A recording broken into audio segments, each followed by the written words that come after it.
Hello welcome back students, आपका स्वागत है मेरा यूट्यूब चैनल पे। बच्चों, हम लोग टेंस सीख रहे हैं। टेंस की कड़ी को आगे बढ़ाते हुए हम लोग आज सीखेंगे present perfect tense. Present perfect tense के अंतर्गत हम लोग बहुत सारे सेंटेंसेस को बनाएंगे, सीखेंगे। इसके पहले मैंने आपको बताया था प्रेजेंट इंडिफिनिट टेंस और प्रेजेंट कंटिन्यूस टेंस। तो आज हम लोग प्रेजेंट परफेक्ट टेंस को देखेंगे, सीखेंगे। प्रेजेंट परफेक्ट टेंस में होता है क्या है कि किसी कार्य को आप समाप्ति कर देते हैं, किसी कार्य को आप संपन्न कर देते हैं। वर्तमान काल में किसी कार्य को आप संपादन कर देते हैं, समाप्त कर देते हैं। तो प्रेजेंट परफेक्ट टेंस में उस तरह के सेंटेंसेस को बनाते हैं। किस तरह के सेंटेंसेस को हम लोग समझेंगे कि प्रेजेंट परफेक्ट टेंस के सेंटेंसेस हैं, तो मैंने पहचान के जो वर्ड्स लिखे हैं ये आपको समझना होगा। तो चलिए स्टार्ट करते हैं। हम लोग देखेंगे, सीखेंगे आज के इस वीडियो में प्रेजेंट परफेक्ट टेंस के सेंटेंसेस को कैसे बनाते हैं। पहचान देख लें। वाक्य के बिल्कुल अंत में मुख्य क्रिया के साथ, यानी मेन वर्ब। मुख्य क्रिया का मतलब हो गया मेन वर्ब, एमवी। मुख्य क्रिया के साथ चुका है, चुकी है, चुके हैं, चुके हो, चुका हूँ, या आ है, ई है, ए है, आ हूँ इत्यादि शब्द लगे रहते हैं। शब्द के हिसाब से ये सारे शब्द लगे हुए हों सेंटेंस के अंत में बिल्कुल मुख्य क्रिया के साथ, तो आपको समझ लेना चाहिए कि ये सेंटेंसेस जो हैं जो सेंटेंसेस हैं ये प्रेजेंट परफेक्ट टेंस के सेंटेंसेस हैं। तो प्रेजेंट परफेक्ट टेंस के सेंटेंसेस को तो आपने देख लिया, लेकिन किस तरह बनाएंगे उन सारे सेंटेंसेस को, तो उसके लिए स्ट्रक्चर मैंने यहाँ लिख दिया है। सारे स्ट्रक्चर को हम लोग बारी बारी से सीखेंगे। समय कम खपत हो आपका, इसलिए एक बार में दो स्ट्रक्चर को हम लोग सीख सकते हैं, समझ सकते हैं। तो सबसे पहले रूल नंबर 1 को देखेंगे। रूल नंबर 1 अफर्मेटिव सेंटेंस होते हैं। अफर्मेटिव सेंटेंस यानी जो सेंटेंस नेगेटिव ना हो, जिसमें कोई इंट्रोगेटिव वर्ड्स नहीं लगे हो, तो वो सेंटेंस अफर्मेटिव सेंटेंस कहलाते हैं। तो कुछ अफर्मेटिव सेंटेंसेस को हम लिखेंगे, देखेंगे, सीखेंगे और फिर हम लोग उसका इंग्लिश में रूपांतरण करेंगे। तो चलिए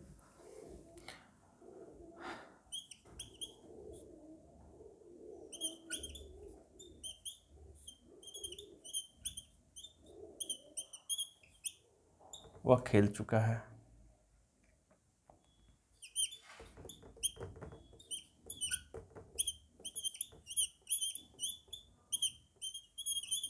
मैं पढ़ चुका हूँ,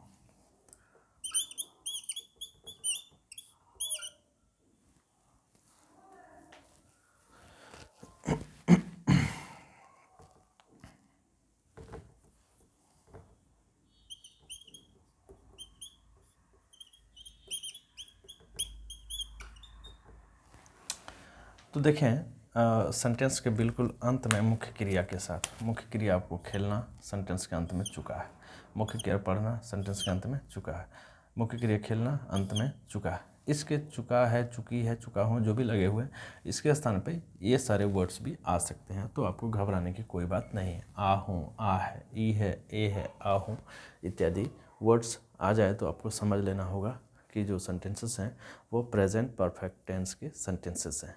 तो ठीक है, अफर्मेटिव सेंटेंसेस को हम लोग रूल नंबर 1 से बनाएंगे।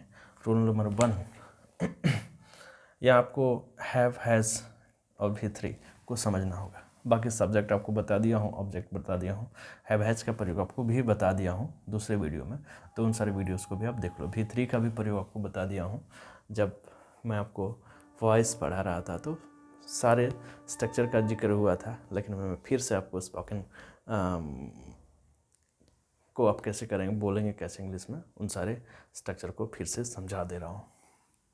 बच्चों ध्यान देना, V3 जो होता है वो verb 1 में EN फॉर्म रहता है, यानी EN फॉर्म को V3 फॉर्म कहते हैं। ठीक है, जो verb 1 रहता है उसमें EN, उसका EN फॉर्म जो होता है वो V3 होता है। बहुत सारे verbs में आपको ED मिल जाएगा, ED फॉर्म भी V3 में आता है। तो ED और EN बेसिकली इसका EN फॉर्म V3 होता है, लेकिन बहुत सारे वर्ब में ED फॉर्म जो है वो V3 के रूप में आते हैं। तो EN और ED आपको समझना है। वर्ब के पहला रूप में EN या ED लगा रहे तो आपको समझ जाना होगा कि वो V3 है। और V3 बनाने के लिए आपको वर्ब का पहला रूप में EN या ED का प्रयोग करना होगा। उसके लिए आपको पहले वर्ब का स्ट्रक्चर भी, वर्ब के रूप को भी आपको थोड़ा सा समझना होगा। उस पर मैं वीडियो बनाऊंगा वर्ब पे, लेकिन फिलहाल आप समझें ED और EN फॉर्म को आपको ध्यान में रखना है। उसके बाद हैज़ प्रयोग करना है सिंगुलर सब्जेक्ट। सिंगुलर सब्जेक्ट का मतलब जो सब्जेक्ट सिर्फ एक का बोध कराता है वो सिंगुलर सब्जेक्ट हो गया। और हैव का प्रयोग करना आपको प्लूरल सब्जेक्ट, यानी जो सब्जेक्ट एक से अधिक का बोध कराता है उसे प्लूरल सब्जेक्ट कहेंगे।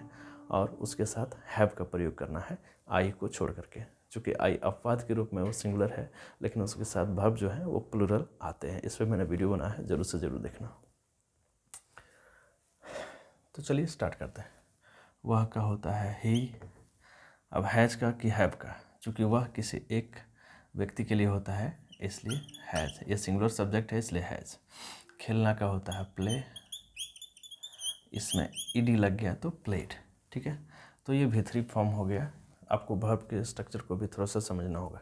ठीक है, तो ही हैज़ प्लेड मैं पढ़ चुका हूँ। मैं का आई के साथ लगेगा हैव, और पढ़ना का रीड। आपको बता दूं बच्चों, वर्ब के स्ट्रक्चर आपको इसलिए मैं बता दे रहा हूँ समझना, क्योंकि कुछ वर्ब्स होते हैं वो तीनों फॉर्म एक जैसे होते हैं। जैसे रीड रीड रीड रीड, यानी वर्ब 1, वर्ब 2, वर्ब 3 एक ही फॉर्म में होते हैं।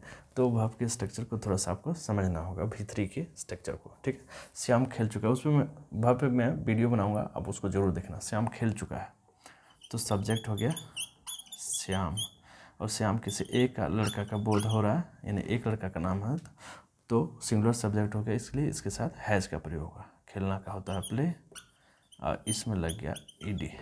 ठीक है, वह खेल चुका है, ही हैज़ प्लेड, मैं पढ़ चुका हूँ, आई हैव रीड। श्याम खेल चुका है तो श्याम हैज़ प्लेड। ठीक है, तो कैसे सिंपल तरीके से मैं आपको बता दे रहा हूँ, समझा दे रहा हूँ। अब बहुत सारे सेंटेंसेस को बोल सकना है अपने दोस्तों के बीच में, उनसे आप इंग्लिश में बात कर सकते हैं, अपने क्लास में टीचर से भी बात कर सकते हैं। तो चलिए रूल नंबर 2 को हम लोग सीखेंगे।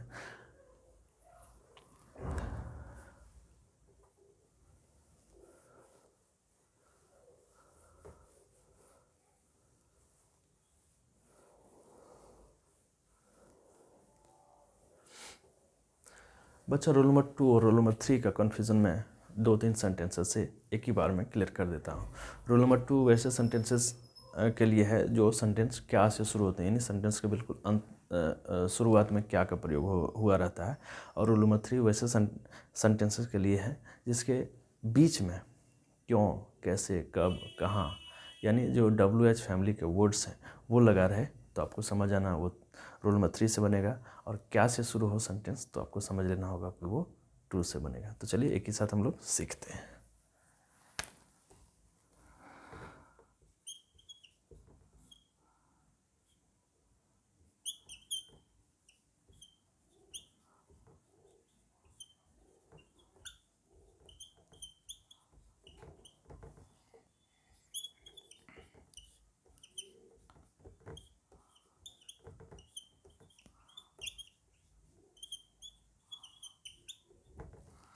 ये देखिए दोनों सेंटेंसेस क्या से शुरू हुए हैं, इसलिए ये रूल नंबर 2 से बनेगा। अब रूल नंबर 3 के सेंटेंस हम लोग देखते हैं।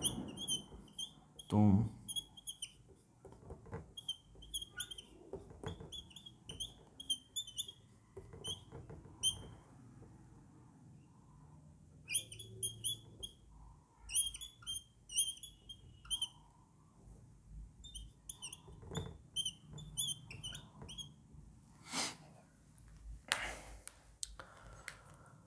सबसे पहले तो मुख्य क्रिया के अंत में चुका, मुख्य क्रिया के साथ चुका, मुख्य क्रिया खेलना है, खेले के साथ ए हो, मुख्य क्रिया पढ़ना के साथ आ है। ठीक है, तो सारे स्ट्रक्चर के जो वर्ड्स हैं वो इसमें लगा हुआ है। ये क्या से शुरू हुआ है इसलिए ये रूल नंबर 2 से बनेगा। बीच में इंट्रोगेटिव जो है वर्ड्स हैं इसलिए ये रूल नंबर 3 से बनेगा। ठीक है, तो चलिए बनाते हैं रूल नंबर 2 रूल नंबर 3 से। क्या से, इसलिए सबसे पहले हैज़ हैव में से क्या लगाना है, सब्जेक्ट देखो तुम है, तुम जो है यू, उसके साथ हैव का प्रयोग करना है। उसके बाद सब्जेक्ट दे दिए, फिर V3 खेलना का प्ले, ईडी लग गया तो V3। क्या तुम खेल चुके हो? Have you played. क्या मैं पढ़ चुका हूँ? मैं सब्जेक्ट है इसलिए इसके साथ हैव और मैं का आई, उसके बाद सब V3 देना, पढ़ना का रीड। मैंने बताया कि तीनों फॉर्म इसका यही होता है, रीड। तो हम लोग वर्ब को भी देखें। क्या मैं पढ़ चुका हूँ? Have I read. अब तुम क्यों खेल चुके हो? रूल नंबर 3 से बना, तुम क्यों खेल चुके हो? और देखना रूल नंबर 3 WH वर्ड से शुरू होगा, यानी क्यों। क्यों का होता है वाई। इसके बाद हैव हैज़ का प्रयोग, तो तुम सब्जेक्ट है तो तुम के साथ यानी यू के साथ हैव का प्रयोग होगा, ठीक है। उसके बाद खेलना का हो जाएगा प्लेड यहाँ। क्यों? क्योंकि आपको V3 का प्रयोग करना है, यानी वर्ब 3 का प्रयोग करना है। वो कब पढ़ा है? तो देखना, सबसे पहले WH वर्ड कब का होता है? व्हेन। उसके बाद वह किसी एक व्यक्ति के लिए है तो हैज़, उसके बाद ही, अब पढ़ना का रीड, ठीक है। क्या तुम खेल चुके हो? Have you played. क्या मैं पढ़ चुका हूँ? Have I read. क्या तुम खेले हो? तुम क्यों खेले हो? वाई हैव यू, सॉरी यहाँ सब्जेक्ट भूल गया, देखो तुम का यहाँ you. Why have you played. वह कब पढ़ा है? When has he read. तो बहुत सारे सेंटेंसेस को आप इनका प्रयोग कर करके बना सकते हो। स्टूडेंट्स ध्यान से सारे वीडियोस को देखना, समझना। अब रूल नंबर 4 हम लोग सीखेंगे। रूल नंबर 4 सीखेंगे। रूल नंबर 4 में आपको विशेष ध्यान देना होगा कि जो प्रेजेंट परफेक्ट टेंस के सेंटेंसेस नेगेटिव हो उसको रूल नंबर 4 से बनाना होगा। कुछ नेगेटिव सेंटेंसेस को मैं लिखता हूँ जिसमें रूल नंबर 4 रूल नंबर 4 का प्रयोग कर करके हम लोग सेंटेंस को बनाएंगे। जैसे तुम नहीं पढ़े हो, वह नहीं खाया है, ठीक है। 2 ही सेंटेंस लेता हूँ, देखना इसमें नेगेटिव वर्ड नहीं है, ठीक है। रूल नंबर 4 बनाइए। सबसे पहले सब्जेक्ट यू के साथ हैव का प्रयोग होगा चूँकि वो प्लूरल सब्जेक्ट है। और फिर नॉट का प्रयोग, देखो नॉट का प्रयोग। उसके बाद वर्ब 3 पढ़ना का रीड होता है, कंप्लीट। वह नहीं खाया, वह का ही के साथ सिंगुलर सब्जेक्ट है इसलिए हैज़। उसके बाद नॉट का प्रयोग करिए आप, और खाना का ईट होता है, लेकिन इसमें ईन लग जाता है तो ये ईटन हो जाता है वर्ब 3 फॉर्म। तुम नहीं पढ़े हो, यू हैव नॉट रीड। वह नहीं खाया है, ही हैज़ नॉट ईटन।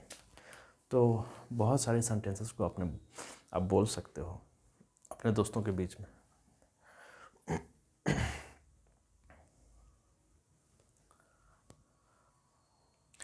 ठीक है बच्चों, आगे बढ़ते हैं। अब हम लोग रूल 5 और रूल 6 को एक साथ में सीखेंगे।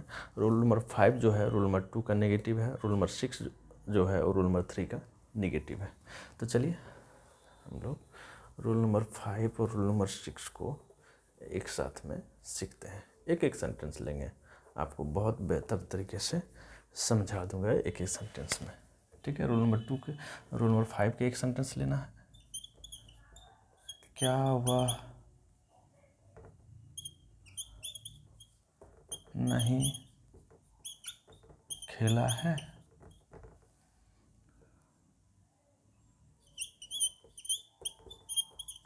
तुम क्यों नहीं खेले हो?